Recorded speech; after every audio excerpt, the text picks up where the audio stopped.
Ibinahagi ni Triathlon Philippines National Coach Roland Remolino ang kanilang mga planong paghahanda para sa magaganap na 33rd Southeast Asian Games. Para sa detalye, narito ang report ni teammate Paulo Salamatin.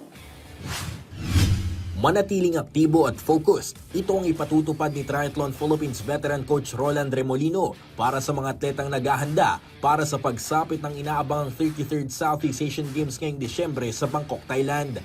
Ito'y para sa kanilang layunin na mapanatiling overall champion sa biennial meet na kanilang naabot pa simula noong 2017 edition ng nasabing palaro na kung saan noong 2023 Cambodia SEA Games, 3 ginto, 2 silver at 1 bronze medal ang nakopo ng bansa sa aquathlon, duathlon at triathlon events. Sa panayam ng PTV Sports kay Coach Roland, wala silang balak umano na magpakampante ngayong dumarami na ang mga bansa na may mga bagong umuusbong na atleta na naghahabol upang pagkampyonan ang mga international tournaments kasama ang SEA Games. They're on the right track. So tuloy lang. Basta wag lang kampante. Sabi ko wag lang kampante kasi ang daming hahabol eh. Yung Singapore, right now yung Malaysia nag-fund ng malaki para hahabol din sa atin. Kasi alam nila malalakas tayo. Kaya dapat expected tayo. Dapat ngayon pa lang gawin na natin project natin.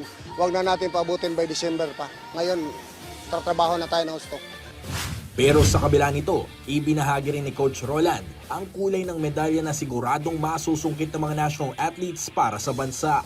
I know nag-i-improve yung mga atleta natin. I hope tuloy-tuloy. And I'm positive talaga makuha natin gold yun sa SEA Games. Yun talaga, drive ko talaga yun. Kuha natin. Maliban sa kaliwat ka ng mga local tournaments na sasalihan ng mga Pinoy athletes, nakatutok ngayon ang Triathlon Philippines para sa susunod nilang international tournament na 2025 Asia Triathlon Sprint Championships mula April 4 hanggang 6 sa Hong Kong. Paulo Salamatin para sa Atletang Pilipino para sa Bagong Pilipinas.